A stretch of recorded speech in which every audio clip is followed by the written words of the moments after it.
Endless Ocean Luminous. I really enjoyed the Endless Ocean series, as it's all about exploration. I thought the first Endless Ocean game was very relaxing with no combat, great music, and an interesting world to explore. Endless Ocean 2 actually decided to add some options to the gameplay, like needing to buy bigger tanks in order to have deeper dives, and a sense of danger. And while it was a different take, it was just as good. In this one they said, let's take everything great from the first two games and make it worse or just ignore it. Gone is a sense of exploration, since everything is just procedurally generated. I will get into that debacle in a minute. Also gone is basically everything from the second game, except swimming in water. Now this is technically going to be a snap judgment review, but not really. I couldn't finish the story, because it's locked behind some of the most nonsensical story gates I've ever seen. The story is already razor thin, so much so some of the chapters are just cutscenes with no gameplay. This feels like something a mobile game would do to keep you playing. Lock the story behind a bunch of grinding. However, this is just a regular game locking off the story for no reason. And it was bullshit.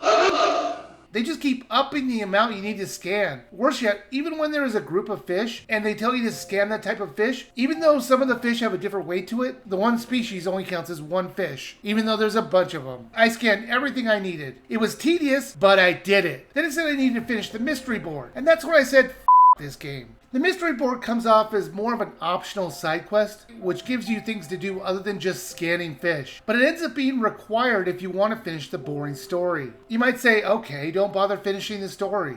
But that's the only reason to do anything! The biggest problem with the mystery board is that it's 99 things that you need to find or explore. And they have you exploring on a randomly generated dive site, looking for randomly put in items, which can repeat. Who on earth thought this was a good idea? If the world that you're exploring wasn't randomly generated, and it was just different locations like it was in the previous two games, then it wouldn't have been such a big deal. They should have stuck to the procedurally generated maps to the multiplayer mode, and actually take the time to make the map for the single player, or actually link it with the story. Because the environment changes each time, the story and the solo dives have nothing connecting them. Let's not even get into the logic of an ever-changing seafloor. How does that even work? I really don't like procedurally generated games, for the most part. They have their place in dungeon crawlers, or a world that you're going to farm from, and it needs to stay that way for the rest of the game. However, you're constantly going into new random maps, and all sense of wonder is gone. You're going to run into the same locations over and over again. There are sometimes shipwrecks inside small caves. How did it get there? Truthfully, it's just the computer rolling random dice and placing artifacts on the ocean floor. It's so lazy!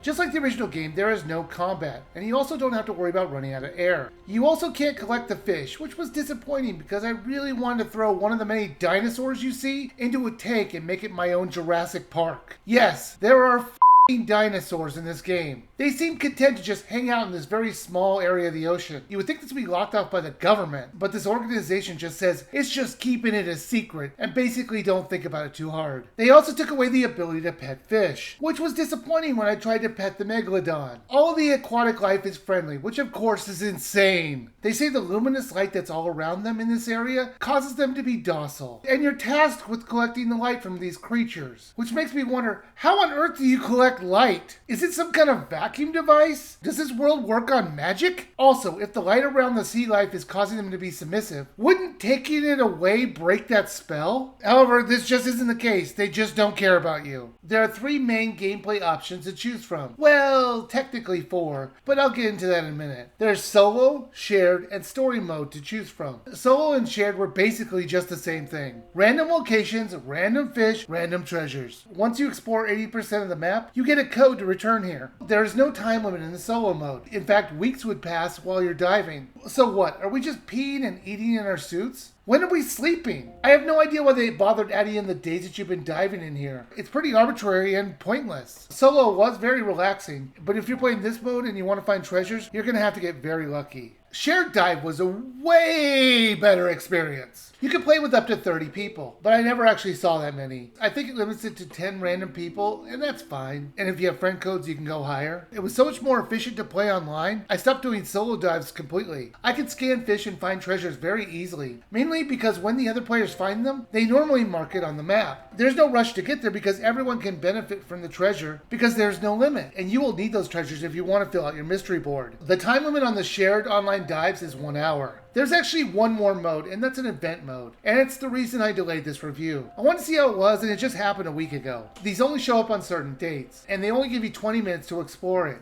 The hook behind this one is that there is rare marine life that shows up, and once again you'll be online with other people, and they're going to be very helpful to find any fish, because this place is barren. You can go minutes without seeing any fish, unlike the other modes. There's still treasure, but the lack of fish made it even more frustrating, especially since the main objective of the game is to scan fish. Sure, it's great that there were rare fish here, but if you played the game for more than 8 hours, I'm sure most likely you've already seen most of these fish. Endless Ocean Luminous felt like a huge step back. It was aiming to be a relaxing ocean swimming game, and in those respects, it worked. However, they have to give you a reason to explore the ocean, and the fact they put insane requirements to the story kind of flags the fact they had nothing of substance to offer, and it was very frustrating. I would say just skip this. It will get boring very quickly, and the story will spend more time showing you cutscenes than actually having you play it. It is possible they could fix this title through patches, and dropping a great deal of the blocks of the ho-hum story. But for now, I would just say skip it.